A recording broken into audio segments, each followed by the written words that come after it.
নমস্কার, আমি চামেলি মণ্ডল। চামেলি মণ্ডল চ্যানেলে সবাইকে স্বাগত জানাই। আজকে আমি বিভূতিভূষণ বন্দ্যোপাধ্যায়ের লেখা পার্থক্য গল্পটি পড়ে শোনাবো আপনাদের। আশা করছি গল্পটি আপনাদের ভালো লাগবে।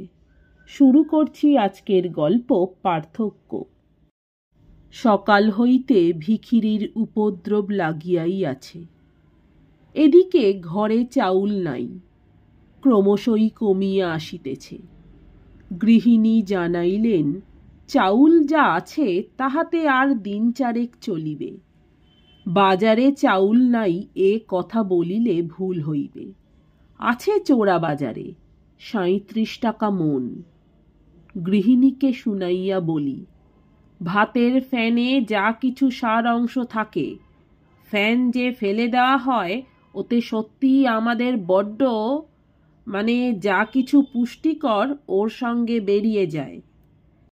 সাহেবেরা ফ্যান ফেলে না, জাপানিরা ফেলে না। আমার ইঙ্গিত বাড়ির কেহই বুঝিল না। ঝরঝরে ভাতই খাইতে লাগিলাম। শুনিলাম আর দুদিন চলিবে চাউলে, তার উপর ভিখিরি। সকাল হইতেই শোনো, মা দুটি চাল দেন, মা একটু ফ্যান। মনে সহানুভূতি জাগায় না, রাগ ধরে। ঘরে নাই চাউল, কেবল ভিক্ষা দাও ভিক্ষা দাও সকাল হইতে। হিসাব করা চাউল আজকাল। এদিকে বাজারে ও দ্রব্য প্রায় অমিল। ৩৭ টাকা দরে চাউল কিনিয়া কতদিন চালাইব? কায় ক্লেশে যদি বা চলে, ভিখিরির উপদ্রবে আর তো পারি না। অথচ ভিক্ষা মিলিবে না বলিতে পারি না, সংস্কারে বাধে। বাল্যে পল্লীগ্রামের বাড়িতে থাকিতে দেখিতাম, মুষ্টি ভিক্ষা হইতে ফকির বৈষ্ণবকে কেহ কখনো বঞ্চিত করিত না। সেই হইতে কেমন একটা সংস্কার দাঁড়াইয়া গিয়াছে। ভিক্ষা না দিয়া পারি না, কিন্তু আসিলে বিরক্ত হই, না আসিলেই যেন ভালো। সকালে ছোট ঘরে আসিয়া লিখিতেছি। চাকর বাজার হইতে বাড়ি ঢুকিল, হাতে মাঝারি গোছের একটি পুঁটুলি। বাড়ির ভিতর হইতে মেয়েরা কি চাউল আনতে পাঠাইয়াছিল? ভাঁড়ার খালি। বলিলাম, ওতে কি রে? রাজেন চাকরটি জিনিসটা লুকাইয়া লইয়া যাইতে চাহিয়াছিল। ভাবে বুঝিলাম। ধরা পড়িয়া একটু অপ্রতিভ হইল। মাথা চুলকাইতে চুলকাইতে বলিল, চাল আজ্ঞে।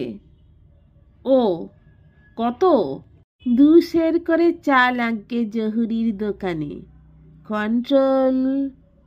ও কন্ট্রোলের দোকান তাহলে এখানেও হলো? কত দিচ্ছে? ২ টাকার বেশি দেবে না আজ্ঞে। এটা বাংলা নয়, বিহার। তবুও এখানে কন্ট্রোল খুলিল। ২ টাকার বেশি চাউল কাহাকেও দেওয়া হইবে না। এসব কি? একজন ভিখিরি আসিয়া হাঁকিল, ভিক্ষে দেন মা, চারদি ভিক্ষে।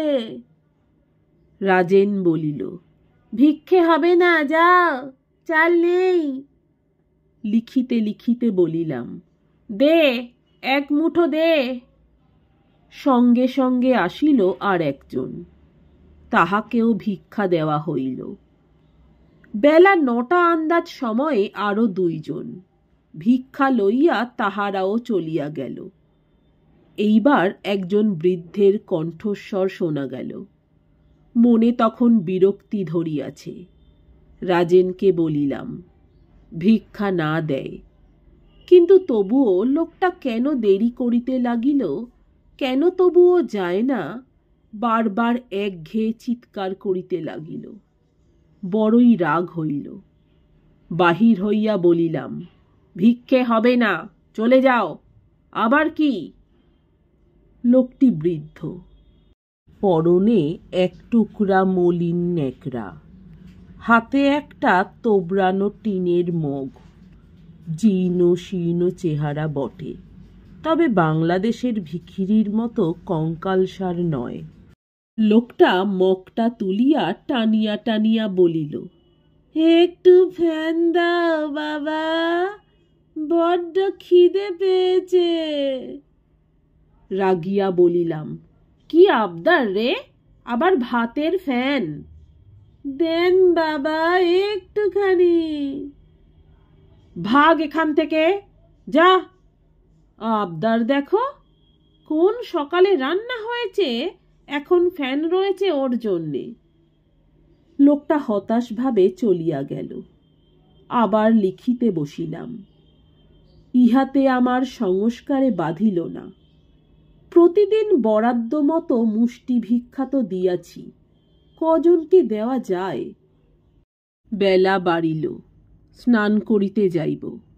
এমন সময় একটি প্রৌঢ় ব্যক্তি, গায়ে অর্ধমলিন পিরান, পায়ে চটি জুতা, হাতে একগাছা বাঁশের লাঠি, জানালার কাছে দাঁড়াইয়া বলিল, বাবু, আপনারা ব্রাহ্মণ? মুখ তুলিয়া তারের বেড়ার ওপারে চাহিয়া বলিলাম, কেন, কি চাই? লোকটা হাত তুলিয়া নমস্কার করিয়া বলিল, ব্রাহ্মণেভ্য নম। প্রতি নমস্কার করিয়া বলিলাম, কোত্থেকে আসা হচ্ছে? বাবু, ঢুকবো বাড়ির ভেতর? আমিও ব্রাহ্মণ। হ্যাঁ, আসুন। লোকটা বাড়িতে ঢুকিল বটে, কিন্তু বারান্দায় না উঠিয়া উঠানেই দাঁড়াইয়া বলিল, একটা কথা আছে, অনেক খুঁজেছি, ব্রাহ্মণ বাড়ি পাইনি। আমার বাড়ি নদে শান্তিপুর। মুসাবনীতে আমার এক আত্মীয় কাজ করে, সেখানেই যাচ্ছি। সঙ্গে একটি ছোট ছেলে আছে, ওই আতাতলায় বসিয়ে রেখে এসেছি। একটু খাবার জল যদি আমাদের দেন। হ্যাঁ হ্যাঁ, তার আর বেশি কথা কি, বিলক্ষণ, ডেকে আনুন, ডেকে আনুন। ছেলেটিও আসিল। দেখিয়া বুঝিলাম ইহারাও দুর্দশাগ্রস্ত ভিক্ষুক, মুখে খাদ্য চাহিতে পারিতেছেন না। বলিলাম, আপনাদের খাওয়া হয়নি তো? এত বেলায় কোথায় যাবেন? এখানেই দুটো ডাল ভাত। না না, একটু জল খেয়েই যাব। আপনাকে আর কোনো বিরক্ত? মুসাবনীতে আমার ভাইপো। সে কি হয়, বসুন বসুন, মুসাবনী এখান থেকে 6 মাইল পথ। না খাওয়াইয়া ছাড়িলাম না। দুজনে খাইয়া দাইয়া বিশ্রাম করিয়া বিকালের দিকে চলিয়া গেল। রাত্রে শুইবার সময় হঠাৎ মনে পড়িল, এ কেমন হইল? ভাতের ফ্যান চাহিতে ভিখিরির উপর রাগিয়া উঠিলাম, অথচ নদে শান্তিপুরের ব্রাহ্মণ শুনিয়া আদর করিয়া দুজনকে খাওয়াইলাম। তখন তো চাউল বাঁচাইবার কথা মনে উঠিল না। কেন এমন হয়? ভাবিয়া দেখিলাম, ইহার কারণ সে ভিখিরি, আমার শ্রেণীর মানুষ নয়।